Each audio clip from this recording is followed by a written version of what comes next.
အကောင်းဆုံးချမ်းသာရအောင်ရှာ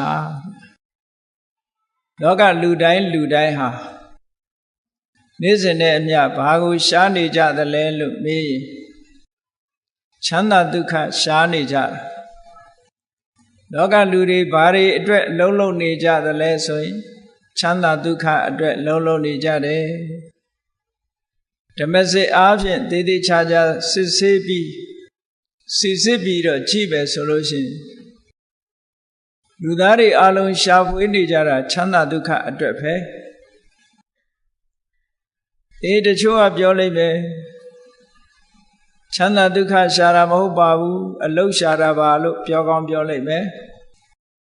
မြန်မာပြည်ကအလုတ်တင်မကဘူးနိုင်ငံရခြားတိုင်းတစ်ပါးထွက်ပြီးတော့အလုတ်ရှာကြဟုတ်တယ်အလုတ်ကဘာအတွက်လဲဆိုရင်အလုတ်ကပိုက်ဆံအတွက်ပေါ့ဒါဖြင့်ပိုက်ဆံကဘာလို့ဖို့ရုံးလို့မေးလို့ရှိရင်ချမ်းချမ်းသာသာနေဖို့ပဲအဲ့တော့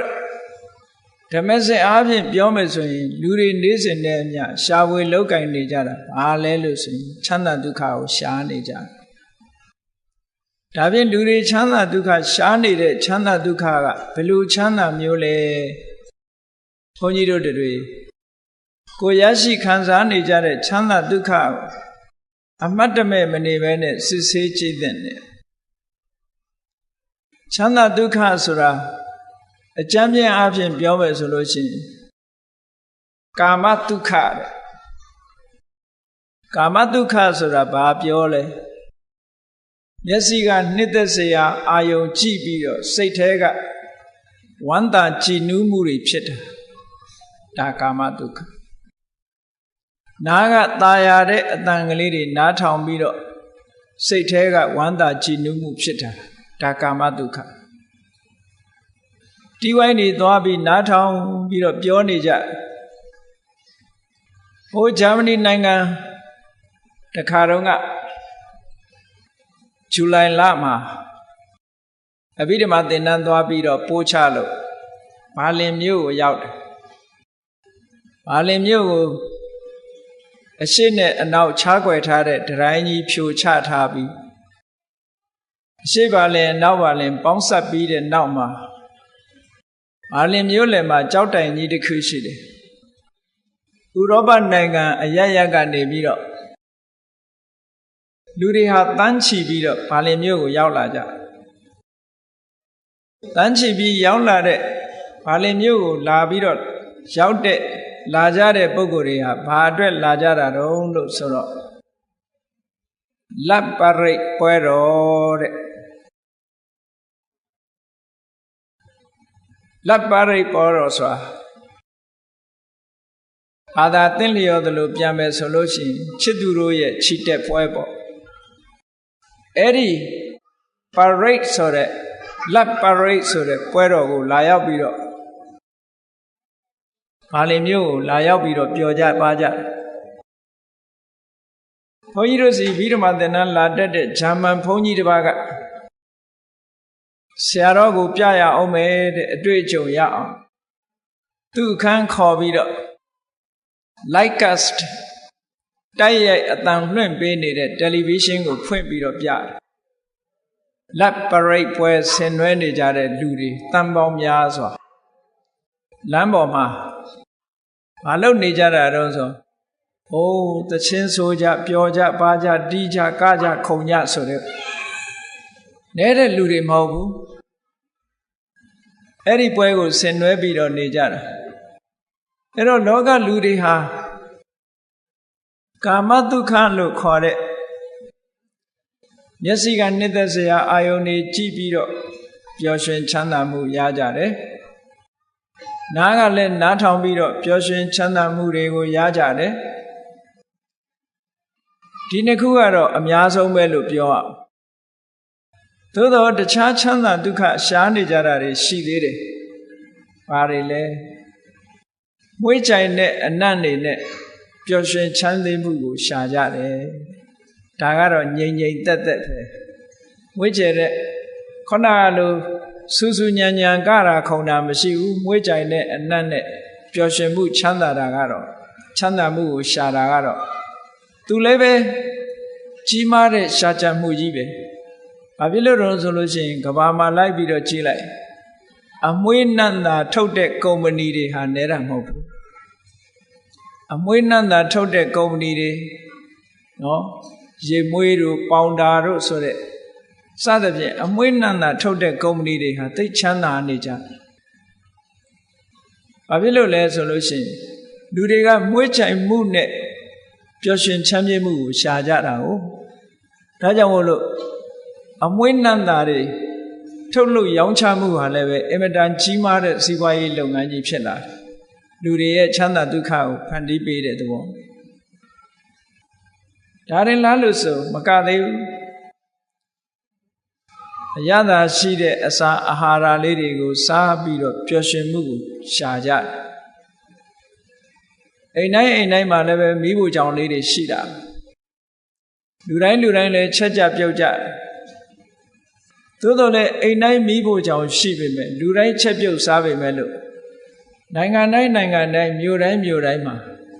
စားသောက်ဆိုင်ကြီးတွေကဟိမ့်နေအောင်ရှိဘာဖြစ်လို့လဲလျှာနဲ့ချမ်းသာမှုကိုရှားနေကြလို့ပဲလျှာနဲ့ချမ်းသာမှုကိုရှားကြတာလျှာမှုနဲ့ချမ်းသာမှုကိုရှားနေသမျှကာလပတ်လုံးလောကမှာအမတန်ကြီးမားတဲ့စားသောက်ဆိုင်ကြီးတွေပေါ်ထွန်းနေအောင်မှာပဲလူတွေရဲ့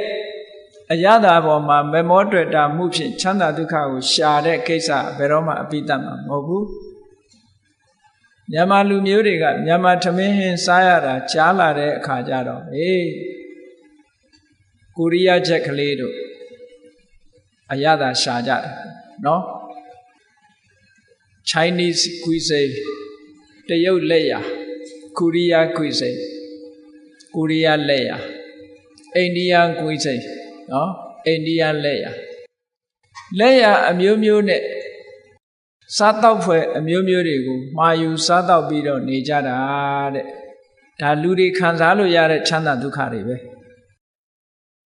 ကောင်းမွန်လာတဲ့ရတာတွေကိုခံစားရင်လူတွေဟာချမ်းသာဒုက္ခပျော်ရွှင်မှုကိုရရှိနေကြတယ်နောက်တစ်ခုကတော့အထီးအတွေ့လို့ဆိုတဲ့ဖုဒ္ဓဘာအာယုန်နဲ့ပျော်ရွှင်ချမ်းမြေ့မှုကို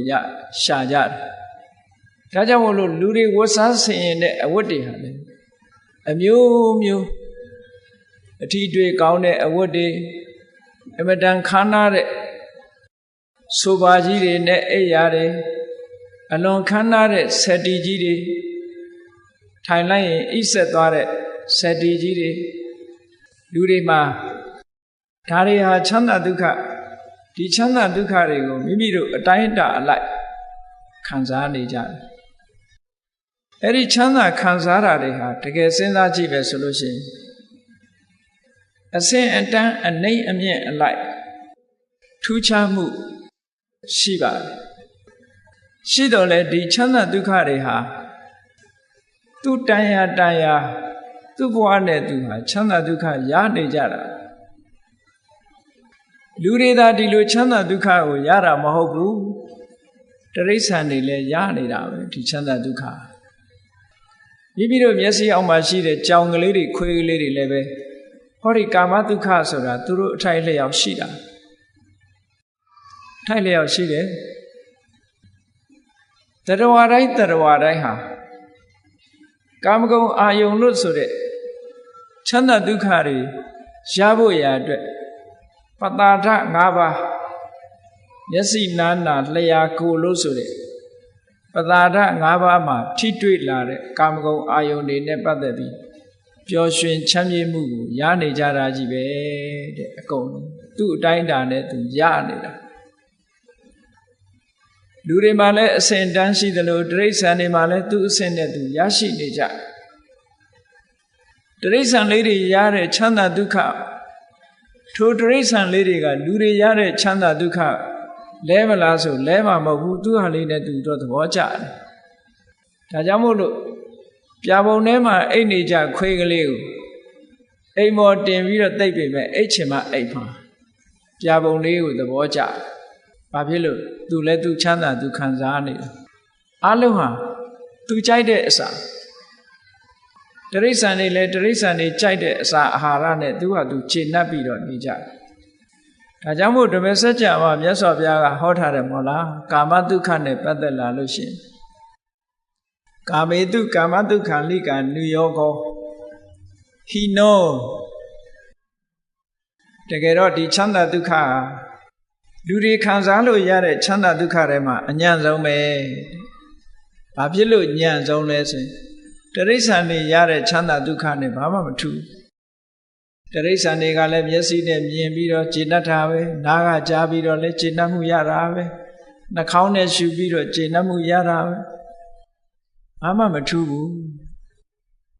လောကီဘုံသားကာမတ္တဝါတွေရရှိတဲ့ချမ်းသာဒုက္ခမျက်စိနားနာလျာကိုယ်လို့ဆိုတဲ့ပတာရ၅ယုတ်နဲ့ပတာရ၅ခုနဲ့ထိတွေ့ခံစားရတဲ့ချမ်းသာဒုက္ခတွေကြီးဆိုလို့ဒီချမ်းသာဒုက္ခတွေဟာအထင်ကြီးစရာတစ်ခုမှမရှိပါဘူးတဲ့အဝတ္တမအညံ့ဆုံးသောချမ်းသာဒုက္ခဘုန်းကြီးတို့တွေဟောဒီကာမဒုက္ခဆိုတာလူဘုံရောက်လာလို့ရှိရင်လူတိုင်းဟာကာမဒုက္ခဆိုတာရရှိနေကြတယ်ကိုယ်အိယာလေးပေါ်မှာကိုယ်အိပ်ဆက်ပြီးတော့နေရတယ်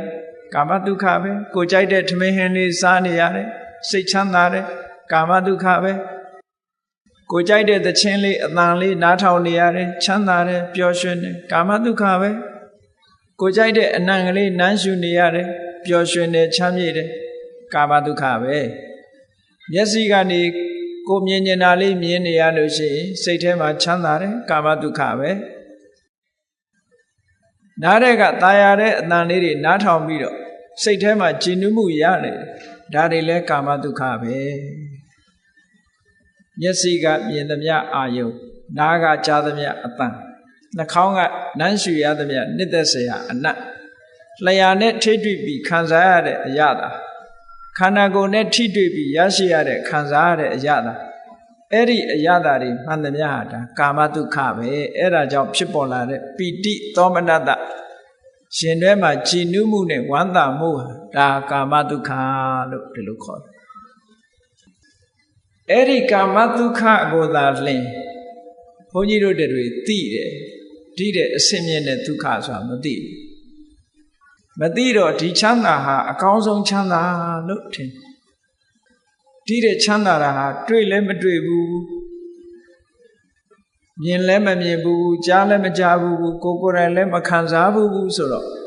ဒီချမ်းသာတဲ့ကောင်းတဲ့ချမ်းသာမရှိဘူးလို့ယူဆကြမှာပဲလောကမှာရှိတဲ့လူတွေဟာဟောဒီကာမဒုက္ခထဲမှာပဲနစ်မြုပ်ပြီးတော့နေကြတယ်အဲ့ဒီကာမဒုက္ခမြတ်စွာဘုရားကထောက်ပြတယ်ဟိနောအောက်တန်းကြတယ်အစင်းစစ်ကြည့်လိုက်မယ်ဆိုရင်ဆိုပါစို့တရိစ္ဆာန်နေချမ်းသာဒုက္ခတဲ့လူချမ်းသာကတာလွန်တယ်လူချမ်းသာတဲ့နတ်ချမ်းသာကတာလွန်တယ်အဲ့ဒါလို့ချမ်းသာဒုက္ခတစ်ခုနဲ့တစ်ခုတာလွန်နေတော့လည်းပဲနော်တရိစ္ဆာန်ကလည်းသူချမ်းသာလေးနဲ့သူကျေနပ်နေတာပဲလူတွေကလည်းသူချမ်းသာလေးနဲ့သူကျေနပ်နေတာပဲနတ်တွေကလည်းသူချမ်းသာလေးနဲ့သူကျေနပ်နေကြတယ်ဉာဏ်နဲ့ချမ်းသာဒုက္ခအထင်မကြီးကြဘူးဟိနောဂမ္မောပောထုစနိကောဂမ္မောဆိုတာလူသူအတိုင်းဝိုင်းနဲ့နေတဲ့မြို့တွေရွာတွေမှာအများစုနဲ့အိမ်တော်ရသားနဲ့နေကြတဲ့ပုဂ္ဂိုလ်တွေရဲ့ခံစားရတဲ့ချမ်းသာမျိုးပောထုစနိကော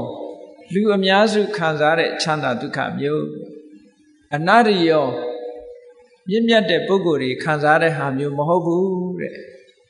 ဒါရင်လားလို့ဆိုတော့မကဘူးအနတ္ထတန်ဟိတော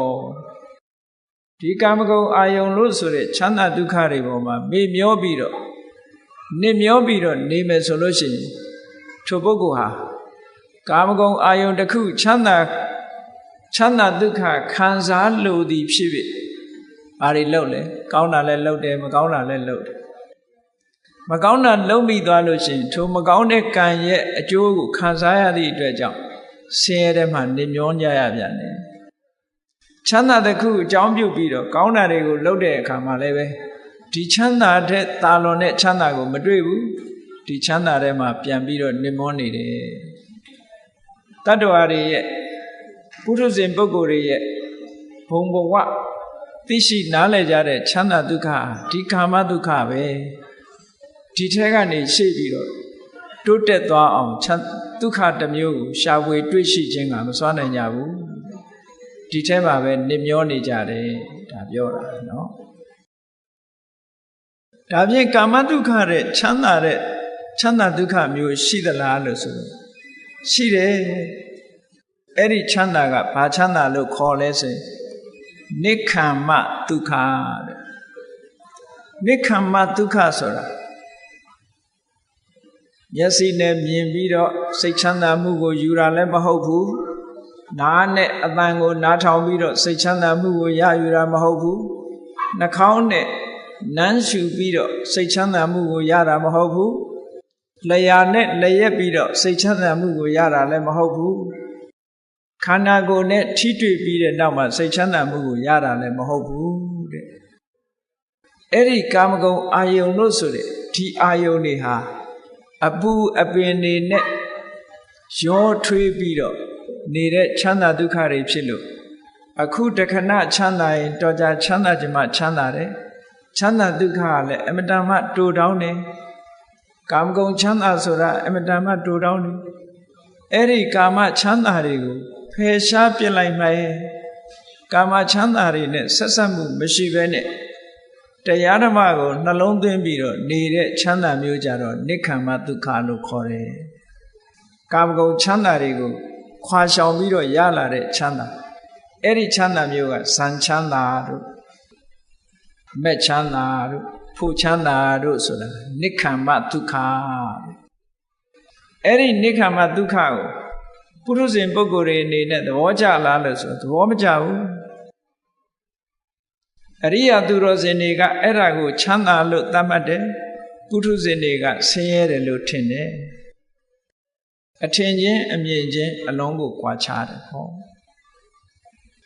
တာမန်ပုဂ္ဂိုလ်တွေအနေနဲ့ကြည့်လိုက်မယ်ဆိုလို့ရှိရင်ပြင်းစရာကြီးလို့အောင်းမိမှာပဲ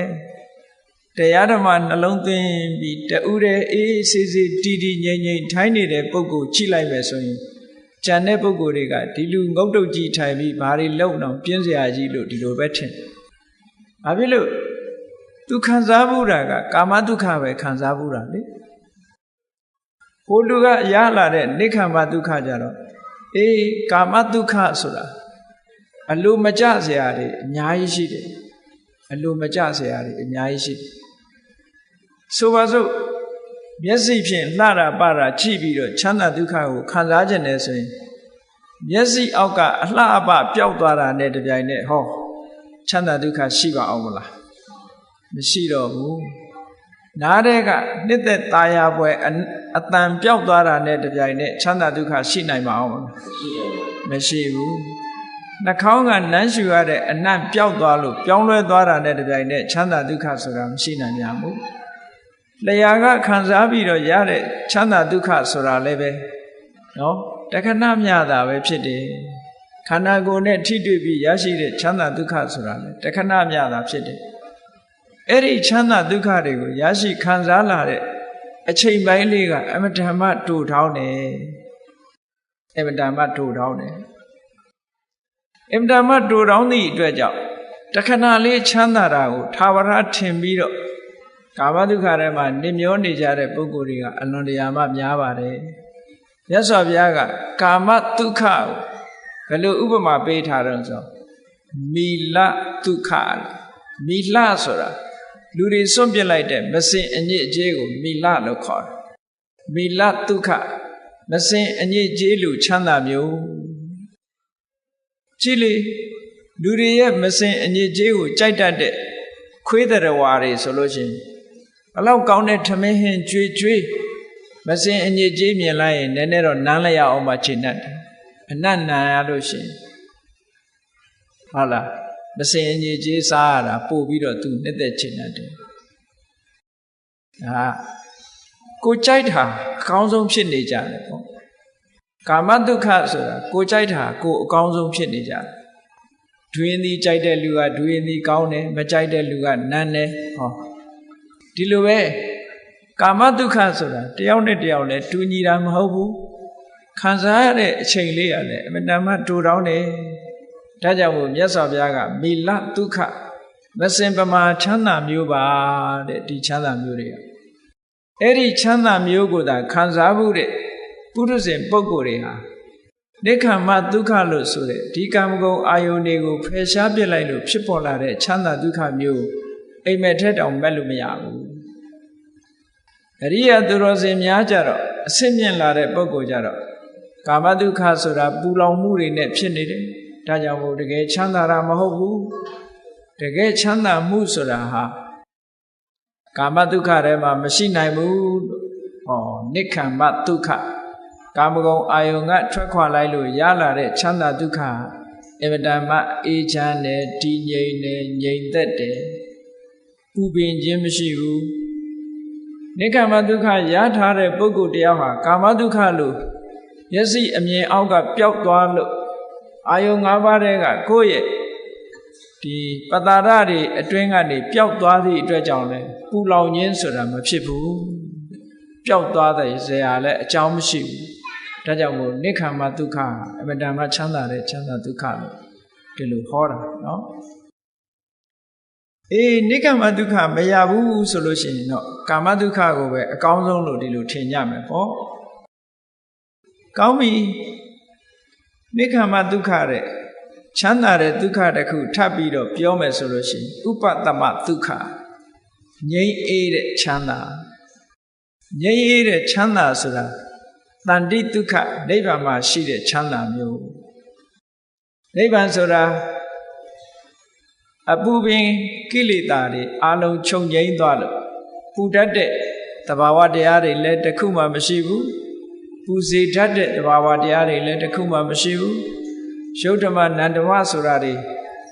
ပြောင်းလဲပြီးပျက်စီးတတ်တဲ့အရာတွေလည်းတစ်ခုမှမရှိဘူးသာဝရငြိမ်းနေတဲ့အငြိမ့်တကြီးများတာဖြစ်တယ်အဲ့ဒီအငြိမ့်တဆိုတာကြတော့သာဝရချမ်းသာတဲ့ချမ်းသာတယ်ပုရုဇဉ်ပုဂ္ဂိုလ်တွေအနေနဲ့သာဝရအငြိမ့်တလို့ဆိုတဲ့ဥပဒမဒုက္ခနားလည်ဖို့အမတန်မှခက်တယ်ဘာဖြစ်လို့တော့ကိုယ်မှအတွေ့အကြုံမရှိတာဒီချမ်းသာမျိုးကိုမခံစားဘူးဆိုပါစို့ဒူရင်သည်မစားဘူးသေးတဲ့ပုဂ္ဂိုလ်တယောက်ကိုဒူရင်သည်ဟာဘလို့ရတာရှိတယ်လို့တယောက်ကပြောပြမယ်ဘလို့ကောင်းတာ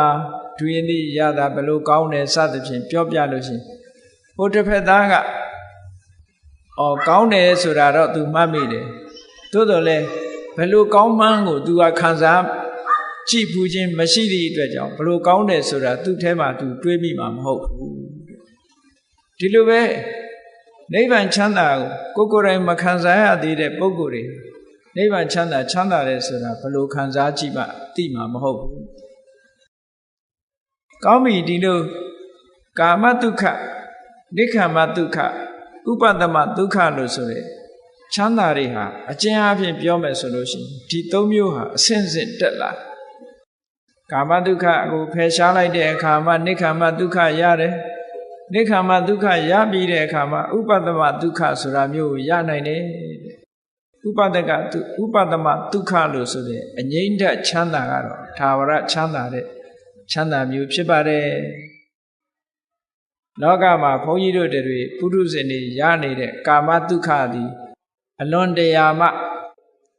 အဆင့်မရှိတဲ့ချမ်းသာဒုက္ခမျိုးသာဖြစ်တယ်တဲ့ဆိုတာကို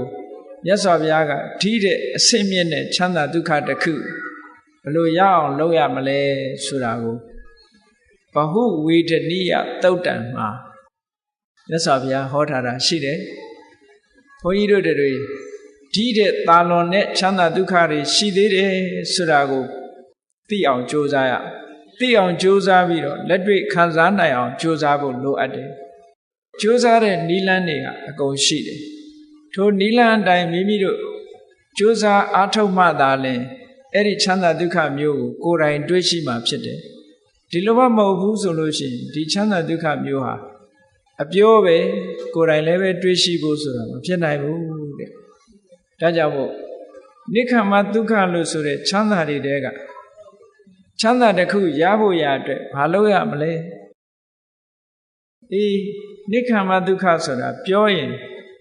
ကာမဂုဏ်ချမ်းသာတွေနဲ့မဆက်ရှက်တဲ့ချမ်းသာမျိုးတစ်ခုပဲမျက်စိကမြင်ပြီးတော့ချမ်းသာတာမဟုတ်ဘူးနားကကြားပြီးတော့ချမ်းသာတာမဟုတ်ဘူးနှာခေါင်းဆိုတဲ့နှာခေါင်းနဲ့အနံ့ခံပြီးတော့ချမ်းသာတာမဟုတ်ဘူးလျှာနဲ့အရသာခံပြီးမှချမ်းသာတာမဟုတ်ဘူးခန္ဓာကိုယ်နဲ့ထိတွေ့ပြီးမှချမ်းသာတာမဟုတ်ဘူးစိတ်ကလေးတည်ငြိမ်အောင်လေ့ကျင့်ပြီးတော့တမာတိစွမ်းအားနဲ့စိတ်နဲ့အာယုန်နဲ့လေ့ကျင့်ပြီးတော့ရယူတဲ့ချမ်းသာဒုက္ခဟာဒီတဲ့အစပေါင်းမြောက်များစွာကောင်းမွန်တဲ့ချမ်းသာဒုက္ခတစ်ခုဖြစ်တယ်။ကဲအဲ့ဒီချမ်းသာဒုက္ခကိုရချင်ဘယ်လိုလေ့ကျင့်မလဲ။လောကလူတွေဟာနေ့စဉ်နဲ့မျှအလုပ်တွေလုပ်နေကြတာဟာကာမဒုက္ခခံစားဖို့ကြီးပဲလုပ်နေကြတာကြီးပဲ။ဒီချမ်းသာကနေထွက်သွားတဲ့ပုဂ္ဂိုလ်တယောက်မှမရှိဘူး။ပစ္စည်းဥစ္စာချမ်းသာတဲ့ပုဂ္ဂိုလ်ကလည်းကောင်းတဲ့ကောင်းတာဝယ်ပြီးတော့သုံးမယ်ကောင်းတဲ့ကောင်းတဲ့အစားအစာဝယ်စားမယ်ကောင်းတဲ့ကောင်းတဲ့နော်အတန်တွေရတဲ့ဟုတ်လားဂီတတန်တွေနားထောင်မယ်ကောင်းတဲ့ကောင်းတာတွေမြင်ရအောင်လုပ်မယ်ဒါပဲရှိတယ်ဒီတဲ့ပို့ပြီးတော့ထွက်ပေါက်မရှာနိုင်ဘူးကောင်းပြီနိက္ခမဒုက္ခလို့ဆိုတဲ့အစင်းမြင့်တဲ့ချမ်းသာတစ်ခုကိုရှာကြည့်ကြရအောင်ဘယ်လိုနည်းနဲ့တွေ့နိုင်တယ်လဲကာမဒုက္ခဆိုတာဒီဘက်ကန်းနဲ့အလားတရံတူတယ်ဟိုဘက်ကန်းရောက်ချင်တဲ့ပုဂ္ဂိုလ်ဒီဘက်ကန်းကိုစွန့်ရတယ်ဒီဘက်ကန်းကိုမခွာဘဲနဲ့ဟိုဘက်ကန်းကိုဘယ်နည်းနဲ့မှမရောက်ဘူးဒါကြောင့်မို့နိက္ခမဒုက္ခလို့ဆိုတဲ့ချမ်းသာတွေတဲကချမ်းသာတစ်ခုကိုရဖို့ရအတွက်ဘုန်းကြီးတို့တွေဘာလို့ရမိမိစိတ်ကလေးကိုအာယုံနဲ့လေ့ကျင့်ရမယ်ကဲလေ့ကျင့်ပုံလေ့ကျင့်နည်းလေးကိုမှတ်ကြရအလွယ်ဆုံးလေ့ကျင့်စရာအာယုံလေးတွေကိုယ်အနီးနားမှာရှိတယ်ကိုယ်အနီးနားမှာရှိတယ်ကတိုင်းရှုတယ်လို့ခေါ်တာပေါ့အဲ့ဒီကတိုင်းတွေက10မျိုးရှိတဲ့ထဲမှာလွယ်ကူတဲ့ကတိုင်းကလေးတွေတခုပြောရမယ်ဆိုလို့ရှိရင်အညိုရောင်ကတိုင်းနော်အညိုကိုအင်္ဂလိပ်လို blue လို့ပြန်တော့ဒီအပြာရောင်ကတိုင်းလို့လဲဆိုနိုင်တယ်နီလပိတအဝါရောင်ကတိုင်းလောဟိတအနီရောင်ကတိုင်းဩရတအဖြူရောင်ကတိုင်းကောင်းပြီအဖြူရောင်ပေါ်မှာဘယ်လိုလေ့ကျင့်မလဲလို့ဆိုလို့ရှိရင်ဖြူရောင်ပေါ်မှာကတိုင်းရှုမယ်ဆိုလို့ရှိရင်ကိုယ့်ရဲ့စိတ်တည်ငြိမ်မှုအားနေတာမနေတာသို့မဟုတ်အတွေးလွန်တာရှိမရှိအဲ့ဒါနဲ့ညှိပြီးတဲ့အခါကျတော့မကြီးလွန်မသေးလွန်ကတိုင်းဝန်းလေးတစ်ခုကိုဖန်တီးရမယ်ဖွေးဖြူနေတဲ့စက္ကူလေးတစ်ခုကိုဝိုင်းဆက်နေအောင်ကိုက်ပြီးတော့ကိုယ့်ရှိမှာနော်စက္ကူဖြူလေးကိုအဝိုင်းလေးကိုက်ပြီးတဲ့အခါကျတော့ကိုယ့်ရှိမှာအလွယ်တကူကြည့်လို့ရမယ့်နေရာလေးမှာထားရမယ်နောက်ခံကအဲ့ဒီအဖြူရောင်လေးပေါ်ပြီးတော့ထင်းလာအောင်အပြာနောက်ခံပဲဖြစ်စေအစိမ်းနောက်ခံပဲဖြစ်စေအနီနောက်ခံပဲဖြစ်စေနိုင်ခံလေးတစ်ခုထားအဲ့ဒီပေါ်မှာအဖြူဝိုင်းကလေးတင်ထားပြီးတဲ့အခါကျတော့မျက်စိဖွင့်ပြီးတော့ကိုယ်နဲ့မလန့်မကန်ရှိကလေးမှာမျက်ချထားပြီးတော့မျက်စိဖွင့်မျက်စိကိုမေးမေးလေးလည်းမထားရဘူးပြူးပြူးကြီးလည်းမထားရဘူးပဂတိကြည့်တဲ့အနေထားလေးတိုင်ကိုမျက်စိအနေထားပုံမှန်လေးတိုင်ထားပြီးတော့အဲ့ဒီအဖြူရောင်လေးကိုစိုက်ကြည့်မယ်စိုက်ကြည့်ပြီးတဲ့အခါမှာကိုယ်စိတ်ထဲကနေပြီးတော့အဖြူဆိုတာလေးကိုစိတ်ထဲမှာထပ်တလဲလဲအဖြူနဲ့ကာလာလေးပေါ်မှာစိတ်ရောက်နေဖို့အမြဲတမ်းလိုတယ်ဒါအဖြူရောင်လို့စိတ်ထဲမှာမှတ်နေရမယ်ပေါ့အဲ့ဒါဩရတကတိုင်းရှုတယ်လို့ခေါ်တယ်ပေါ့နော်အဲ့လိုအဖြူနဲ့စိတ်ပြီးတော့စိုက်ပြီးတော့ကြည်နေပြီလူတိုင်းဒါလေ့ကျင့်လို့ရတာပဲမျက်စိနဲ့အာယုံနဲ့စိုက်ပြီးတော့လေ့ကျင့်တယ်တနာရီလောက်လေ့ကျင့်လိုက်မယ်သို့မဟုတ်နိုင်ဝက်လောက်လေ့ကျင့်လိုက်တယ်ဆိုလို့ရှိရင်မျက်စိထဲမှာအဲ့ဒီအဖြူဝိုင်းလေးဟာမျက်စိထဲမှာဆွဲသွားပြီဆိုလို့ရှိရင်မျက်လုံးလေးကိုမှိတ်ကြည့်လိုက်မျက်လုံးလေးကိုမှိတ်ထားလိုက် ပိတ်ထားလိုက်လဲဟောဒီမျက်စိထဲမှာလိုပဲစိတ်ထဲမှာအဖြူရောင်လေးကပေါ်နေတယ်စိတ်ထဲမှာပေါ်လာတဲ့အဖြူရောင်လေးကိုဥက္ခနမိတ်လို့ခေါ်တယ်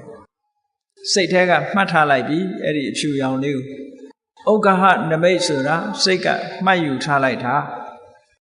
ခုနတုန်းကမျက်စိဖွင့်ကြည့်ပြီးတော့လေ့ကျင့်နေတာကပရိကမ္မနမိတ်လို့ခေါ်တယ်စတင်ပြီးတော့အလုတ်လုတ်နေတာစတင်ပြီးတော့အလုတ်လုတ်နေတဲ့အာယုန်နမိတ်ကလေးကိုစိတ်နဲ့မှတ်နေတာမှတ်မိသွားပြီဆိုရင်ဥက္ခနမိတ်လို့ခေါ်တယ်အဲ့ဒီဥက္ခနမိတ်ပေါ်မှာဆက်လက်ပြီးတော့တည်တည်ငြိမ်ငြိမ်နဲ့ဆက်ပြီးတော့ကြိုးစားသွားမယ်ဆိုလို့ရှိရင်အဲ့ဒီအဖြူရောင်လေးဟာတာမန်အနေထားတယ်မကတော့ပဲနဲ့ဖိတ်ဖိတ်တောက်လာတဲ့ဖြူဆွတ်ဆွတ်အယောင်လေးအဖြစ်ပြောင်းလဲပြီးတော့လာလိမ့်မယ်စိတ်ထဲမှာအဲ့ဒီဖြူဆွတ်ဆွတ်အယောင်ကလေးပြောင်းလဲလာပြီဆိုတာနဲ့တပြိုင်နက်ဒီပုဂ္ဂိုလ်ရဲ့စိတ်တွေဟာလည်းပဲအမတန်ငြိမ်းလာပြီဒီအဖြူရောင်လေးကလွဲလို့သူ့စိတ်လေးဟာအဖြူရောင်လေးကနေတခြားအာယုံကိုအဖြူရောင်လေးကလွဲပြီးတခြားအာယုံကိုစိတ်ထဲမှာမရောက်တော့ဘူးစိတ်ထဲမှာဟောဒီအဖြူရောင်လေးပေါ်မှာကိုယ်စိတ်လေးကငြိမ်ကျသွားတယ်အဲ့ဒီဖြူဖွေးဝင်းလက်လာတဲ့ဒီအာယုံလေးဟာပฏิဘာကနမိတ်လို့ခေါ်တယ်အဲ့ဒီပฏิဘာကနမိတ်လေးပေါ်မှာဆက်လက်ပြီးတော့လေ့ကျင့်လိုက်ပြီဆိုလို့ရှိရင်ကျန်တာတွေအလုံးကိုမေ့သွားပြီးတော့သူ့စိတ်လေးဟာအဖြူရောင်လေးကနေခွာမရတော့ဘူးစိတ်ကလေးကအဖြူရောင်လေးပေါ်မှာငြိမ်ကျသွားတယ်တနာရီလုံးလုံးနေမယ်2နာရီထိုင်ရင်2နာရီလုံးလုံးစိတ်ကလေးငြိမ်နေမယ်ကဲအဲ့ဒီချမ်းသာလေးတင်တာမန်ကြည့်အောင်အခုလိုစိတ်ကလေးဟာအဖြူရောင်လေးကနေပြီးတော့အဖြူအာယုံလေးနဲ့တင်မဲ့စိတ်ကလေးဟာငြိမ်နေပြီဆိုလို့ရှိရင်ခုနကမျက်စိနဲ့လှတာပါတာကြည့်ပြီးတော့ရတဲ့ချမ်းသာဒုက္ခဆိုတာနဲ့လည်းမတူဘူးနားကตายရတဲ့အတန်တွေကိုနားထောင်ပြီးရတဲ့ချမ်းသာဒုက္ခနဲ့လည်းမတူဘူးနှာခေါင်းကနမ်းရှူပြီးရတဲ့ချမ်းသာဒုက္ခတွေနဲ့လည်းမတူဘူးလျှာကစားတော့ပြီးရတဲ့ချမ်းသာဒုက္ခတွေနဲ့လည်းမတူဘူးခန္ဓာကိုယ်ကထိတွေ့ပြီးမှရတဲ့ချမ်းသာဒုက္ခတွေနဲ့လည်းမတူဘူးတဲ့အမတန်ငြိမ်းချမ်းတဲ့ဟောဒီအာယုံကတိုင်းနမိတ်ကလေးပေါ်မှာတမာတိစွမ်းအားလေးတွေတည်ငြိမ်ပြီးတော့ကြာလာလိမ့်မယ်အဲ့လိုကြာလာတဲ့အခါမှာလူစိတ်မှာဘာဖြစ်နေလဲဆိုရင်ကိုယ်စိတ်ထဲမှာပြောရမယ်ဆိုရင်ထမင်းမေ့ဟင်းမေ့ပေါ့အဲ့ဒီချိန်နော်ဒီအဖြူအာယုံလေးကိုစိတ်ကလေးတွေးတောနေတဲ့ဘာဝတရားလေးရဲ့ထိုအဖြူအာယုံလေးပေါ်မှာစိတ်ကူးနေတဲ့သဘာဝတရားလေးရဲ့ထိုအဖြူအာယုံလေးပေါ်မှာကျဉ်တ်နှစ်ချိုက်နေတဲ့ပီတိကလေးရဲ့စိတ်ထဲမှာအမတန်မှငြိမ်းချမ်းနေတဲ့ဒုက္ခလေးရဲ့တည်ငြိမ်နေတဲ့တမာတိလေးရဲ့ဟောဒီ၅မျိုးပဲရှိတယ်အဲ့ချိန်အဲ့ဒီ၅မျိုးဟာစုပေါင်းပြီးတော့စွမ်းဆောင်လိုက်ပြီးဆိုလိုက်တာနဲ့တပြိုင်နက်ဒါကိုပြောတာဇံလို့ဆိုတာအဲ့ဒါကိုခေါ်တယ်ဇာနာဆိုတာရဲ့အဓိပ္ပာယ်ကလူတွေကဇံဆိုလို့ရှိရင်ကောင်းကင်ပြန်တယ်လို့အောင်းမေးနေတာမဟုတ်ဘူးဒီအဖြူရောင်လေးပေါ်မှာစိတ်ကစိုက်ပြီးတော့ရှုမှတ်နေတာလေးကိုဒါဇံလို့ခေါ်တယ်စိတ်ကလေးကတခြားရောက်မသွားတော့ဘူးခွာလို့မရတော့ဘူးဒီအဖြူရောင်လေးပေါ်မှာအလုံးလုံးနေတယ်အလုံးလုံးတဲ့သဘောလေးတွေကဘာတော့စိတ်ကလေးနဲ့အာယုံနဲ့တွေ့ပေးနေတာရဲ့စိတ်ကလေးကဒီအာယုံပေါ်မှာတွေးကြံစီနေတာရဲ့ဒီအာယုံလေးနဲ့နှစ်ချိုက်နေတာရဲ့ကျေနပ်နေတာရဲ့တည်ငြိမ်နေတာရဲ့ဒီသဘာဝ၅မျိုးပဲအဲ့ဒီချိန်မှာဖြစ်တယ်အဲ့ဒီသဘာဝ၅မျိုးရင့်တန်လာတာကိုတပြိုင်နက်လုံနေတာကိုဒါဇာနာလို့ခေါ်တယ်ဇာနာ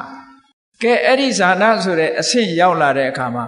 ဘာတွေကင်းသွားတော့ဆိုလို့ရှိရင်မြတ်စွာဘုရားကဟောထားတယ်ဝိဝိစေဝကာမေဟိဝိဝိစအကုတလေဟိ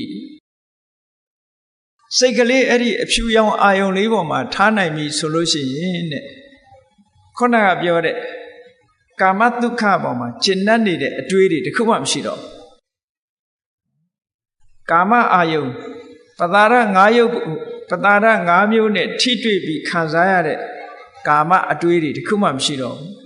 ခံစားခြင်းတဲ့စိတ်တွေတခုမှမရှိတော့ဘူးအဲ့ဒီချိန်ချုပ်ငြိမ်းသွားဝိဝိစအကုတလေဟိဓမ္မေဟိ ကြံတဲ့အကုသိုလ်တရားတွေလည်းအဲ့ဒီချိန်မှာငြိမ်းကြသွားတယ်စိတ်ထဲမှာပူပန်တာတို့တောကဖြစ်တာတို့ဘာတစ်ခုမှမရှိတော့ငြိမ်းသွားပြီးတော့ဘာဖြစ်လဲဝိဝေကသသဝိတကံသဝိစာရံအတွေးလေးနဲ့စိတ်ကူးမှုလေးဟောဒီအာယုံလေးပေါ်မှာတွေးနေတာရဲ့စိတ်ကူးနေတာရဲ့ဒီနှစ်ခုသဝိတကံသဝိစာရံဝိဝေကဇံပိဋိဒုက္ခံကာမဂုဏ်အာယုန်နေငြိမ်ကျသွားလို့ဖြစ်ပေါ်လာတဲ့တမာတိချမ်းသာလေးဝိဝေကဇပိဋိဒုက္ခခြေနှက်နေတာရဲ့နှစ်ချိုက်နေတာရဲ့အဲ့ဒီသဘာဝလေးနှစ်ခုဖြစ်ပြီးတော့စိတ်ကလေးဟာဒီအာယုန်လေးနဲ့ပျော်မွေ့ပြီးတော့ချမ်းသာနေတဲ့ချမ်းသာကိုပထမဇန်ချမ်းသာလို့ခေါ်ပါတယ်အဲ့ဒီပထမဇန်ချမ်းသာဒီခုနကကာမချမ်းသာနဲ့စာလိုက်ရင်အလွန်မြင့်မားတဲ့ချမ်းသာတစ်ခုဖြစ်သွားတယ်ဒီချမ်းသာဒုက္ခကခုနကဆိုပါစို့တခြင်းနားထောင်မယ်ဘယ်နှနာရီနားထောင်လို့ရမျက်စိကကိုကြည့်ကျင်တာတွေကြည့်တယ်ဘယ်နှနာရီကြည့်နိုင်လဲအကန့်အသတ်တွေရှိလျှာကကောင်းတာတွေစားတယ်ဘယ်နှခါစားနိုင်မလဲနော်တနေ့ကုန်မစားနိုင်ဘူးဤလာတယ်ဘယ်ရာပဲဖြစ်ဖြစ်တာမန်ကာမချမ်းသာတွေဟာစားပြီးလို့ရှိရင်ဝါလာလို့ရှိရင်မကောင်းတော့တာကြီးပဲအကုန်လုံးနေ့စဉ်နဲ့အမျှဝက်သားကြိုက်တဲ့လူဝက်သားကြီးချက်ကျွေးကြည့်နောက်ဝက်တောင်ကြည့်ကြမှာမဟုတ်တော့နော်အဲ့ဒီကြတော့ကြည့်လေအနောက်နိုင်ငံရောက်နေတဲ့ဗမာလူမျိုးတွေဘာတန်းတာရမြအောင်းမေးနေတယ်ချင်မောင်ဟင်းဟုတ်လားသူတို့စီမှာမရှိတော့ချင်မောင်ရွက်ကလေးပါလေးများရှိရင်ပေးသားမှာဆိုတာတော့ကာမဂုဏ်အာယုံချမ်းသာဆိုတာအဲ့ဒါမျိုးတွေပဲကြာလို့ရှိရင်ဤလာတာ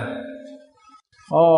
ခုနကပြောရတဲ့ဇန်ချမ်းသာကတော့ဘယ်တော့မှဤသွားတာမရှိဘူးတဲ့တင့်တယ်အာရမှုဆိုတာမရှိဘူးချမ်းသာဒုက္ခရနိုင်တယ်တခါတော့ကဒီချမ်းသာဒုက္ခကိုနားမလည်ဘူးဆိုလို့ရှိရင်နော်ကာမချမ်းသာကိုအကောင်းဆုံးလို့ခေါ်ကာမဒုက္ခကိုအကောင်းဆုံးလို့ထင်ကြတယ်တခါတော့က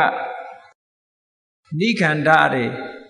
ဒီကနေ့ခေတ်အိန္ဒိယနိုင်ငံမှာချိန်လို့ခေါ်ချိန်ဘုန်းကြီးတွေဒီကနေ့ခေတ်မှာလည်းရှိတာ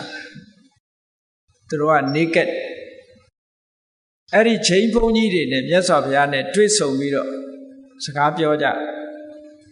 အဲ့ဒီလိုစကားပြောတဲ့အခါမှာချိန်ဘုန်းကြီးတွေကသူတို့ကပင်ပင်ပန်းပန်းနဲ့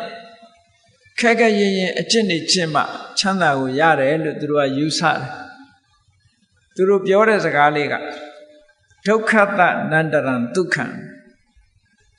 ချမ်းသာဆိုတာတဲ့ဒုက္ခနဲ့ရင်းမှရတယ် no pain no gain ဆိုတာမျိုးပေါ့နော် no pain no gain အနာခံမှအသာဆန်ရတယ်ဆိုတဲ့ဘောဒုက္ခခံမှချမ်းသာကိုရနိုင်တယ်လို့ဒီလိုပြောပြီးတော့မြတ်စွာဘုရားကိုသူတို့ကဘယ်လိုပြောတော့ဆိုအရှင်ဂေါရမနဲ့ဗိမိသာရမင်းကြီးနဲ့နှိုင်းရှင်ကြည့်ရင်ဗိမိသာရမင်းကြီးကအရှင်ဂေါရမတဲ့ပိုချမ်းသာတယ်တဲ့သူတို့ကအဲ့လိုပြောမြတ်စွာဘုရားရတဲ့ချမ်းသာနဲ့ဗိမိသာရမင်းကြီးရဲ့ချမ်းသာကပိုချမ်းသာတယ်ပေါ့ဆိုတော့မြတ်စွာဘုရားကအေးမင်းတို့ဒီစကားအမှတ်တမဲ့ပြောလိုက်တာနဲ့တူတယ်ငါမေးမယ်တဲ့ဗိမိသာရမင်းကြီးဟာတဲ့မလုံမရှက်နဲ့သူ9ရက်တိတိတနေရာထဲမှာထိုင်းနေနိုင်လားတဲ့လုံးဝမရွှေ့မပြောင်းမလုံမလက်နဲ့တနေရာထဲမှာသူထိုင်းနေနိုင်လားဆိုမနေနိုင်ဘူး9ရက်မပြောနဲ့နော်9ရက်မပြောနဲ့9နာရီတောင်မထိုင်နိုင်ဘူး9နာရီမပြောနဲ့9မိနစ်တောင်ခက်ခဲတယ်မလုံမရှက်ထိုင်းနေဘူးဆိုတာမြတ်စွာဘုရားကပြောတယ်အေးငါကတမာရီစွမ်းအားနဲ့မလှုပ်မရှက်9ရက်လဲထိုင်နိုင်တယ်ဒီတယ်လဲပို့ပြီးတော့ထိုင်နိုင်တယ်လုံးဝလှုပ်ရှားမှုမပြုဘဲနဲ့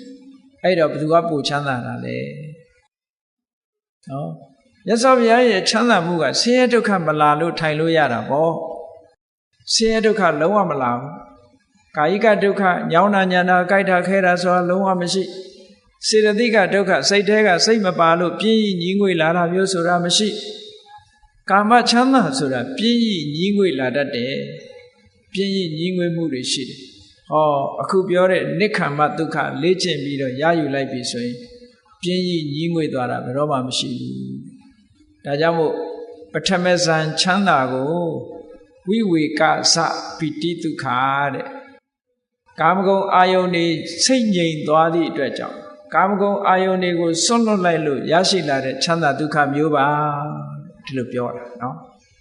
အဲ့ဒီချမ်းသာဒုက္ခကကာမဒုက္ခတဲ့အစပေါင်းများစွာမြတ်တယ်ဒါဖြင့်ဘုန်းကြီးတို့တွေကထင်ကောင်းထင်လိမ့်မယ်ဒီပထမဇန်ချမ်းသာဆိုတာအကောင်းဆုံးပဲလို့ဒီလိုထင်ကောင်းထင်လိမ့်မဟုတ်သေးဘူးတဲ့သူ့တဲ့ကောင်းတာရှိသေးတယ်အကောင်းတွေကိုရွေးချယ်ရအကောင်းဆုံးချမ်းသာကိုရွေးမယ်ဆိုပထမဇန်ချမ်းသာမှာမကောင်းတာတွေကဘာရှိတုံးဆိုခုနဒီအာယုံလေးပေါ်မှာတွေးနေတာစိတ်ကူးနေတာကမကောင်းဘူးလှုပ်ရှားမှုကြီးတစ်ခုပဲစိတ်ရဲ့လှုပ်ရှားမှုလေးတစ်ခုပဲဒီအာယုံလေးပေါ်မှာတွေးတောနေတာကြံစည်နေတာအဖြူလို့တွေးနေတာအဖြူလို့စိတ်ထဲမှာကူးနေတာဒါလေးကလှုပ်ရှားမှုကြီးပဲအဲ့ဒီလှုပ်ရှားမှုကြီးဟာဒုက္ခတစ်မျိုးပဲအဲ့ဒါလို့သူ့ရဲ့ချမ်းသာဒုက္ခစွမ်းအားကိုမြင့်ကျင်တဲ့အခါကျတော့ဘာလုပ်လဲတမာတိစွမ်းအားကိုခုနအာယုံပေါ်မှာပဲတမာတိစွမ်းအားတွေကိုထပ်ပြီးတော့တိုးမြင့်လိုက်တဲ့အခါကျတော့တွေးတောမှုတွေဆင်ញင်မှုတွေစိတ်ကူးမှုတွေအကုန်လုံးရပ်ဆိုင်းသွားပြီးတော့ဘာနဲ့နေတော့ဆိုရင်နှစ်ချိုက်ကြည်နူးနေတဲ့ပီတိဝမ်းသာနေတဲ့ဒုက္ခတည်ငြိမ်နေတဲ့တမာတိအဲ့ဒီ၃မျိုးတဲ့နဲ့နေတယ်တမာတိစပီတိဒုက္ခစိတ်ကလေးကပို့ပြီးတော့ငြိမ်ကြသွားအဲ့ဒီစိတ်ကလေးနားမှာဘာရှိတော့ဆိုရင်နှစ်ချိုက်နေတဲ့ပီတိနဲ့ဝမ်းသာနေတဲ့ဒုက္ခဒါလေးပဲရှိတမာတိကြောင့်ရတဲ့ဒုတိယအဆင့်ချမ်းသာကခုနလိုတွေးတောကြံစည်နေရတာမပါသည့်အတွက်ကြောင့်ပို့ပြီးတော့ငြိမ်သွားတယ်အဲ့ဒီချမ်းသာဒုက္ခကမှပိုချမ်းသာတာဒါဒုတိယဇန်ချမ်းသာလို့ခေါ်တယ်ဒါဖြင့်ဒီဒုတိယဇန်ချမ်းသာဟာအကောင်းဆုံးလားလို့ဆိုဘယ်ဟုတ်မလဲသူ့တဲ့ကောင်းတာရှိသေးတယ်သူ့တဲ့ကောင်းတာရှိရင်ဘာလို့ဆိုဒီအာယုံလေးပေါ်မှာနှစ်ချိုက်နေတယ်ဆိုတာစိတ်ထဲမှာဖိုလိုက်ဖြစ်စဉ်းစားကြည့်လေပီတိဖြစ်ဖူးတဲ့လူတွေရှိလိမ့်မယ်ပီတိဖြစ်တယ်ဆိုတာစိတ်ငြိမ်သက်မှုမှမဟုတ်ပဲစိတ်ရဲ့လှုပ်ရှားမှုကလေးတစ်ခုဖြစ်နေတယ်ဒါကြောင့်မို့ဒီပီတိကို तू မလိုချင်ဘူးပီတိရဲ့အပြစ်တွေမြင်လာတယ်ဒုက္ခလို့ဆိုတဲ့ဒီပီတိရဲ့အပြစ်တွေကိုမြင်လာတဲ့အခါကျတော့ तू ကဘာနဲ့ယက်တည်ဖို့ကြိုးစားလာတယ်တမာတိစွမ်းအားတွေမြင့်လိုက်တဲ့အခါကျတော့ပီတိဆိုတာမလာတော့ပဲနဲ့ဝမ်းသာခြေနှက်နေတာလေးရဲ့တည်ငြိမ်နေတာလေးရဲ့နှစ်ခုတည်းနဲ့နေအဲ့ဒီချမ်းသာကိုတော့တတ္တိယဇန်ချမ်းသာလို့ခေါ်တယ်ပီတိဆိုတဲ့လှုပ်ရှားမှုတစ်ခုဖယ်ရှားပလိုက်တယ်ဖယ်ရှားပြလိုက်သည့်အတွက်ကြောင့်လှုပ်ရှားမှုကင်းပြီးတော့ငြိမ်သက်အေးချမ်းတဲ့ချမ်းသာဒုက္ခသူရသွားတယ်အဆင့်ပိုမြင့်သွားဒါဖြင့်သူကတွေးမိလိမ့်မယ်ဒီတတ္တိယဇန်ချမ်းသာဟာအကောင်းဆုံးလားမဟုတ်သေးဘူးတဲ့ဒီတဲ့ချမ်းသာတာရှိသေးတယ်ဒီတဲ့ချမ်းသာတာကခုနကအဖြူအာယုံလေးပေါ်မှာအဖြူကတိုင်းလေးပေါ်မှာပဲဆက်ပြီးတော့လေ့ကျင့်တော့ဒုက္ခဆိုတဲ့ဝမ်းသာကြည်နူးနေမှုသည်စိတ်ရဲ့လှုပ်ရှားမှုတစ်ခုဖြစ်တယ်ဒုက္ခဆိုတာစိတ်ရဲ့အနာရောဂါတစ်မျိုးဖြစ်တယ်ဒါကြောင့်မို့မလိုချင်ဘူးဒုက္ခလည်းမလိုချင်ဘူးဒုက္ခလည်းမလိုချင်ဘူးဝမ်းသာတာလည်းမလိုချင်ဘူးဝမ်းနည်းတာလည်းမလိုချင်ဘူးအားလုံးကိုဖယ်ရှားပစ်လိုက်တဲ့အခါကျတော့ခံစားမှုမထင်ရှားတဲ့တည်ငြိမ်မှုလေးရဲ့အာယုန်တစ်ခုတည်းပေါ်မှာဆွဲပြီးတော့နေတဲ့တမာတိလေးရဲ့အဲ့ဒီနှစ်ခုတည်းနဲ့ခံစားမှုမထင်ရှားဘူးဆိုတာဥပိ္ပခာတည်ငြိမ်နေမှုကတမာတိဥပိ္ပခာနဲ့တမာတိဒီနှစ်ခုတည်းတင်ဆိုတော့ခံစားမှုတွေကမလာပတိအတွက်ကြောင့်အဲ့ဒီအချိန်မှာသူ့ရဲ့ချမ်းသာဒုက္ခဟာအငြိမ်ဆုံးချမ်းသာဒုက္ခဖြစ်သွားတယ်ဘာမှလှုပ်ရှားမှုမရှိတော့အဲ့ဒီအချိန်မှာဆိုလို့ရှိရင်လူရဲ့အသက်ရှူမှုတောင်ရပ်တန့်သွားတယ်ရပ်သွားပြီမဲ့လို့အသက်မရှူလို့သေမှာမဟုတ်ဘူးပို့ပြီးတော့ငြိမ်းချမ်းသွားတယ်သူကနော်ဆရာဝန်တွေကတော့ပြောလိုက်ပဲအသက်မရှူဘဲနဲ့လူတယောက်ဟာမနေနိုင်ဘူးလို့ပြောလိုက်မယ်နော်သို့တော့အဲ့ဒီစရုဒ္ဓဆံဝင်စားလိုက်လို့ချမ်းသာဒုက္ခရသွားတဲ့ပုဂ္ဂိုလ်ဟာအသက်မရှူတော့အသက်မရှူဘဲနဲ့ငြိမ်းချမ်းနေတဲ့ငြိမ်းချမ်းမှုမျိုးကိုသူကခံစားရတယ်အဲ့ဒီချမ်းသာဒုက္ခကပို့ပြီးတော့မြတ်ပါတယ်တဲ့ဒီအဆင့်တွေဟာကြော်လွှားလိုက်တာနော်ပထမက တွေးတောမှုစိတ်ကူးမှုဆိုတာနှစ်ခုအနောက်ရှက်သဘောထားပြီးတော့ဖယ်လိုက်တဲ့အခါကျေနပ်မှုဝမ်းသာမှုနှစ်ချိုက်မှုနဲ့ဝမ်းသာမှုတခါနှစ်ချိုက်မှုကိုမကြိုက်တဲ့သဘောနဲ့ဖယ်ရှားပြစ်လိုက်တဲ့အခါချမ်းသာဝမ်းသာမှုနဲ့တည်ငြိမ်မှုတခါဝမ်းသာမှုကိုမကျေနပ်လို့ဖယ်ရှားပြစ်လိုက်တဲ့အခါကျတော့ဝမ်းသာမှုမထင်ရှားတဲ့ခံစားမှုကလေးနဲ့တည်ငြိမ်မှုနှစ်ခုတည်းတင်ကြတော့စိတ်ဟာအငြိမ်ဆုံးအဆင့်ကိုရောက်သွားပြီအဲ့ဒီအဆင့်ရောက်သွားတဲ့တမာတိစွမ်းအားနဲ့ဒီလိုတမာတိစွမ်းအားရထားတဲ့ပုဂ္ဂိုလ်တယောက်ဟာကောင်းကင်ပြန်ခြင်းလဲပြန်လို့ရသွားပြီနော်မြေရှိုးခြင်းလဲရှိုးလို့ရသွားပြီ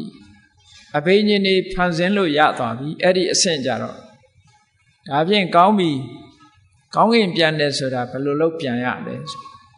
သူကလည်းစီကံစနစ်နဲ့လောက်ရ systematically ပေါ့တကယ်ကိုစနစ်တကျလောက်မှပြန်လို့ရတယ်အနှုတ်ဖို့ဆိုပြန်လို့မရဘူးနော်မြေရှိုးခြင်းလဲရှိုးခြင်းတိုင်းရှိုးလို့မရဘူးဆိုပါစို့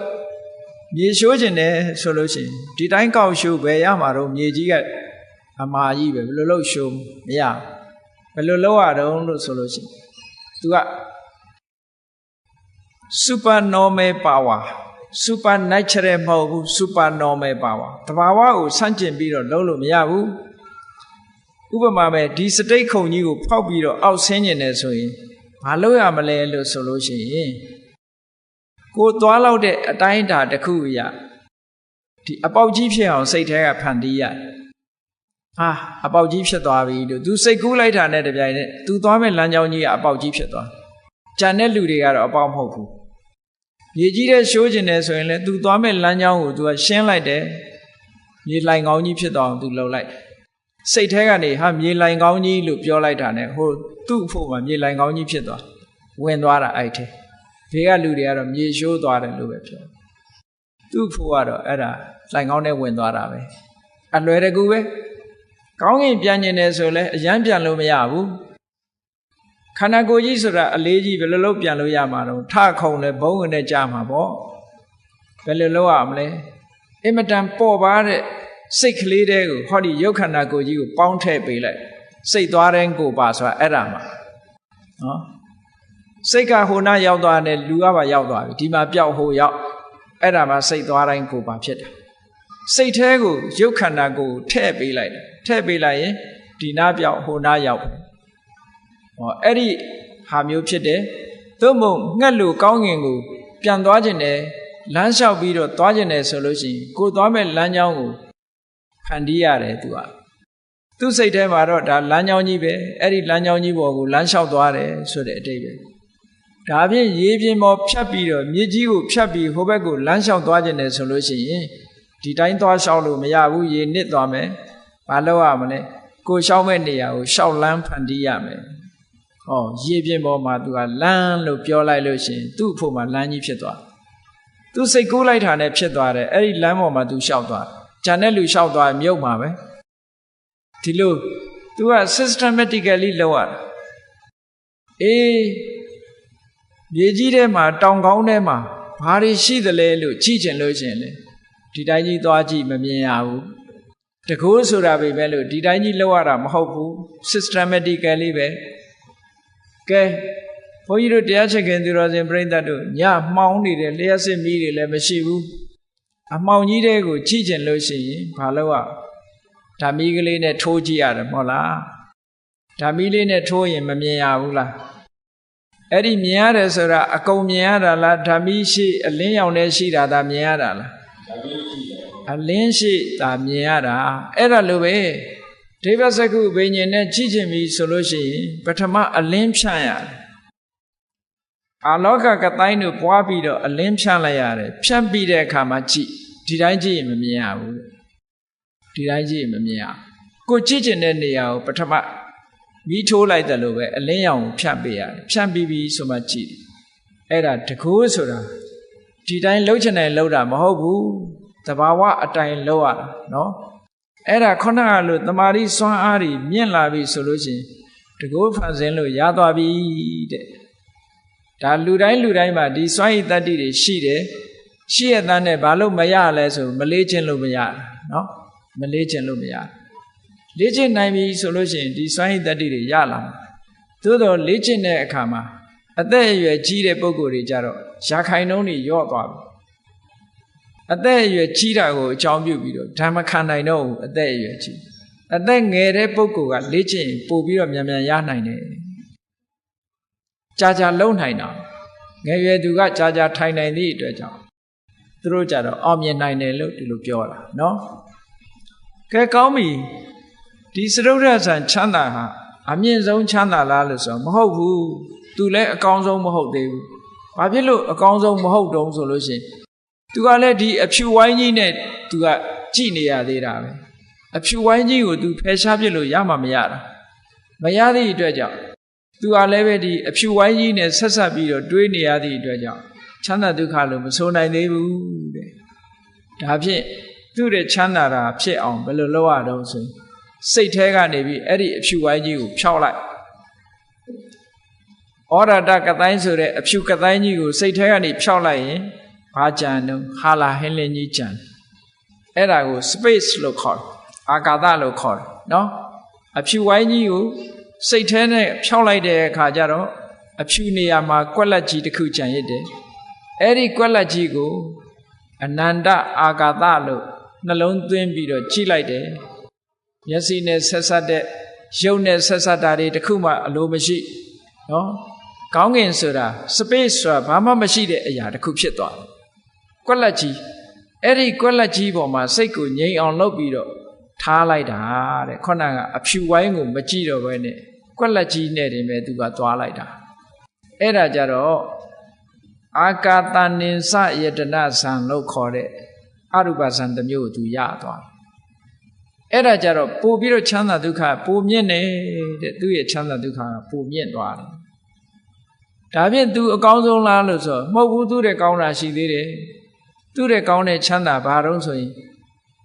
အဲ့ဒီကွက်လက်ကြီးနဲ့အလုံးလုံးနေတဲ့စိတ်ကလေးကိုပြန်ပြီးတော့ရှုကွက်လက်ကြီးကိုမရှုတော့ဘဲနဲ့ကွက်လက်ကြီးကိုတိနေတဲ့စိတ်ကလေးကိုပြန်ရှုလိုက်တဲ့အခါကျတော့ကွက်လက်ကြီးကိုလည်းကြော်တက်သွားပြီးတော့ဒီအသိစိတ်ကလေးနဲ့ဆက်ကရပ်တည်လိုက်တဲ့အခါဒါကပို့ပြီးတော့ချမ်းသာသွားပြန်တယ်ဝိညာဉ်နိစ္စယတနာဇံလို့ခေါ်တယ်တခါဒါချမ်းသာဆုံးလားဆိုတော့မဟုတ်ဘူးသူတဲ့ချမ်းသာတာရှိသေးတယ်တဲ့ဘာလဲလို့ဆိုရင်အေးခုနတုန်းကကွက်လက်ကြီးဆိုတာလည်းမရှိတော့ဘူးနော်အသိစိတ်လေးဆိုတာလည်းကွက်လက်ကြီးပေါ်မှာအာယုံပြုတ်နေတဲ့အသိစိတ်ကလေးဆိုတာလည်းမရှိတော့ဘူးမရှိတာကိုအာယုံပြုတ်လိုက်တယ်ဘာမှမရှိတော့ဘူးဆိုသူ့စိတ်တဲ့အာယုံထဲမှာဘာမှကိုမကြံတော့ဘာမှမကြံတဲ့အာယုံပေါ်မှာစိတ်ကလေးတစ်ခုရပ်တည်နိုင်တယ်ဆိုတာလွယ်တဲ့ကိစ္စမဟုတ်ဘူးဘာမှမရှိတဲ့အပေါ်မှာစိတ်ကိုရပ်တည်ထားအောင်ကြိုးစားလိုက်တာအဲ့ဒါကြတော့အကိဉ္စဉ္ညာယတနာဇံလို့ခေါ်တယ်ဖရာအလောင်းတောထွက်တုန်းကနီးယူပြီးတော့ကျင့်တဲ့ကအဲ့ဒီအကိဉ္စဉ္ညာယတနာအဆင့်ကိုဘယ်သူရတော့ဆိုအာလာရကာလမဆိုရယတိကြီးကရောက်တယ်အဲ့ဒီတမာရီစွမ်းအားအာလာရကာလမဆိုရယတိကြီးကရခဲ့တယ်အဲ့ဒီနီးစနစ်တွေအတိုင်းကျင့်လိုက်တာအဲ့ဒီအဆင့်ရောက်သွားဖရာအလောင်းကလည်းအဲ့ဒီနီးစနစ်ကိုယူပြီးတော့ကျင့်တော့သူလည်းအောင်မြင်ပေါက်ရောက်သွားအေးအောင်မြင်ပေါက်ရောက်ဖို့အတွက်ဘာလိုအပ်တယ်လဲဆိုရင်နံပါတ်1တတ္ထာယုံကြည်ချက်ရှိရမယ်နံပါတ်2ကြိုးပမ်းအထောက်မှုဝိရိယရှိရမယ်နံပါတ်4နံပါတ်3အသိပညာရှိရမယ်ဟောတတ္ထာရဲ့ဝိရိယရဲ့ပညာရဲ့အဲ့ဒီ3ခုနဲ့စွမ်းဆောင်လိုက်မယ်ဆိုလို့ရှိရင်ဒီအဆင့်တွေရောက်သွားတယ်လို့ဒီလိုပြောကဲဒါဖြင့်အဲ့ဒီအဆင့်ဟာအကောင်းဆုံးချမ်းသာလားလို့ဆိုမဟုတ်ဘူးတဲ့အဲ့ဒီတဲ့ချမ်းသာတာတစ်ခုရှိသေးတယ်အဲ့ဒီတဲ့ချမ်းသာတာကြတော့ဘာတော့လို့ဆိုလို့ရှိရင်ခုနကအသိစိတ်ကလေးတွေဟာဘာမှမရှိတာတွေနဲ့ယက်တည်နေတဲ့အသိစိတ်လေးကိုထပ်လျှော့ချပလိုက်တာအသိစိတ်ရှိတယ်လို့လည်းပြောလို့မရဘူးမရှိတော့ဘူးလို့လည်းပြောလို့မရတဲ့အဆင့်မျိုးဟုတ်လားဘယ်လိုပြောရမလို့ဆိုလို့ရှိရင်ရှိလည်းမရှိဘူးလည်းမဟုတ်ဘူးလို့ပြောတဲ့စကားပဲဘာနဲ့ဥပမာတူတုံးဆိုလို့ရှိရင်ဟိုအိမ်ရှင်မတွေစီပလင်းကိုကြည့်လိုက်တဲ့အခါကျတော့စီကလေးတစ်စက်နှစ်စက်ကြာရင်ဘယ်လိုပြောတော့ဟဲ့စီကုန်းနေပြီစီမရှိတော့ဘူးလို့မပြောဘူးလားပြောတယ်ဒါပေမဲ့သွားကြည့်လိုက်ရင်အဲ့ဒီပလင်းစီကုန်းနေရင်ယူခဲ့စားထည့်မယ်ဆိုရင်ဟဲ့စီတွေရှိနေတယ်လို့မပြောပြန်ဘူးလားအိုက်ကြတယ်ပြောတယ်စီတွေရှိနေတယ်လို့ပြောပြန်တယ်ခုနတုန်းကတော့စီကုန်းနေတယ်လို့ပြောတယ် စားထည့်မယ်ဆိုတဲ့အခါကျတော့စီတွေနဲ့လို့ပြောပြန်တယ်အဲ့ဒါလိုပဲမရှိဘူးရှိတဲ့ကားပေါ့နော်မရှိဘူးစိတ်ကလေးကမရှိတော့ဘူးလို့ပြောရလောက်အောင်တိမ်မွေ့သွားတယ်ဟောမရှိတော့ဘူးလို့ပြောရအောင်လုံးဝမရှိတော့တာလားလို့ဆိုတော့လုံးဝကြီးတော့လည်းမဟုတ်ဘူးနည်းနည်းလေးတော့ရှိသေးတယ်ပေါ့အဲ့ဒါကိုနေဝတင်ညာနာတင်ညာယတနာလို့စာပေကဆိုတာအသိစိတ်လေးဟာမရှိဘူးလို့လည်းပြောလို့ရတယ်လုံးဝမရှိဘူးကြီးလို့လည်းပြောလို့တော့မရဘူးလို့ဆိုတဲ့အနေအထားမျိုးလေးအဲ့ဒီအသိစိတ်လုံးဝကင်းသွားတဲ့အနေအထားမျိုးရောက်သွားပြီဆိုလို့ရှိရင်ချမ်းသာဒုက္ခဟာအလွန်ချမ်းသာတယ်နိုင်ရှင်ပြီးတော့ပြောရမယ်ဆိုလို့ရှိရင်ဘုန်းကြီးတို့တွေအိပ်ပျော်နေတဲ့အခါနှစ်ချိုက်ကြီးအိမ်မောကြပြီးတော့အိပ်ပျော်နေတဲ့အခါကျတော့ပြောရမယ်ဆိုလို့ရှိရင်ဟိုဒီအတန်ပလန်နေလည်းမကြားရဘူးမျက်စိကလည်းဘာမှမမြင်ရဘူးအသိစိတ်မရှိသလိုမဖြစ်ပေဘူးလား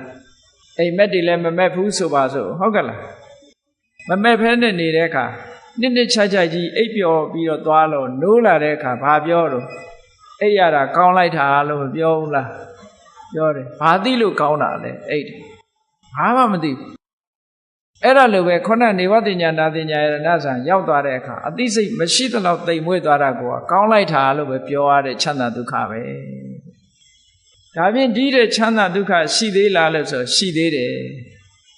အသိစိတ်တွေလုံးဝချုပ်ငြိမ်းသွားတယ်ခံစားမှုတွေလုံးဝချုပ်ငြိမ်းသွားတဲ့နိရောဓသမပတ္တိဆိုတဲ့အဆင့်မျိုးကိုရောက်သွားလို့ရှိရင်တော့ဒါလုံးဝချမ်းသာသွားပြီလို့ပြောတယ်ဟောချမ်းသာဒုက္ခဆိုတာအဲ့ဒါလို့အဆင့်ဆင့်သွားတယ်ဘုန်းကြီးတို့တွေရရှိနေတဲ့ချမ်းသာဒုက္ခတွေကာမဒုက္ခလို့ဆိုတဲ့အနှိမ့်ဆုံးချမ်းသာကိုသာအဟုတ်ကြီးထင်နေကြရတာဒီတဲ့အဆင့်မြင့်တဲ့ချမ်းသာတွေကအများကြီးပဲနော်အဆင့်မြင့်တဲ့ချမ်းသာတွေက6ခုတောင်ရှိတယ်ဘုန်းကြီးတို့တွေတက်မိတာလှေကားတစ်ထစ်ပဲရှိသေးတယ်နောက်ထပ်တက်အောင်မှတွေက9ထစ်အဲ့ဒီ9ထစ်ချမ်းသာဒုက္ခတွေကိုဘယ်သူမှမရကြဘူးပုထုဇဉ်တွေကဒီလိုဖြစ်တာပေါ့အကောင်းဆုံးချမ်းသာကိုရအောင်ရှာပါဆိုတာအခုနံပါတ်9ထိအောင်ဒါအကောင်းဆုံးချမ်းသာလို့ခေါ်တယ်ဒါဖြင့်ဒါကအသက်ရှင်နေတဲ့နံပါတ်9အကောင်းဆုံးချမ်းသာနောက်ဆုံးမှာနိဗ္ဗာန်ချမ်းသာဆိုတဲ့ချမ်းသာမျိုးကြတော့ဒါတွေတဲ့အစပေါင်းများစွာသာသွားပြန်တယ်အဲ့ဒီနေရာမှာမေးစရာရှိရှင်သာရိပုတ္တရာမထေရမြတ်ကပြောတယ်နိဗ္ဗာန်ဆိုတာသိချမ်းသာတယ်နိဗ္ဗာန်ဆိုတာသိချမ်းသာတာပဲနဲ့ပြောတော့ဥရယီဆိုတဲ့ယဟန်တစ်ပါးကနေပြီးပြောတယ်အရှင်ဘုရားတဲ့နိဗ္ဗာန်မှာခံစားမှုမရှိဘူးမဟုတ်လားတဲ့ခံစားမှုမရှိဘူးဆိုရင်ဘယ်လိုလုပ်ချမ်းသာတယ်လို့ပြောမှာတော့တဲ့ကြည့်လေအိပ်ပျော်နေတဲ့အချိန်မှာခံစားမှုမရှိဘူးမဟုတ်လားသို့တော့ချမ်းသာတယ်လို့ပြောကြတယ်လေအဲ့လိုပြောတော့ရှင်သာရိပုတ္တရာမထေရကဘာပြောတော့ဆိုအေးအဲ့ဒီချမ်းသာမှုခံစားမှုမရှိတာကိုကချမ်းသာတာလို့ပြောလိုက်တယ်အဲ့ဒါကြတော့ပုရုဇဉ်တွေနားလည်ဖို့ခက်ခဲသွားတယ်ခံစားမှုမရှိတဲ့ချမ်းသာဒုက္ခသည်တကယ်ငြိမ်းအေးတဲ့ထာဝရအငြိမ့်တချမ်းသာဒုက္ခဖြစ်ပါတယ်ဘုရားမြတ်စွာကဗဟုဝေဒနိယသုတ်တံမှာချမ်းသာအမျိုးမျိုးကိုယခုကဲ့သို့ခွဲခြားပြီးတော့ပြထားတော့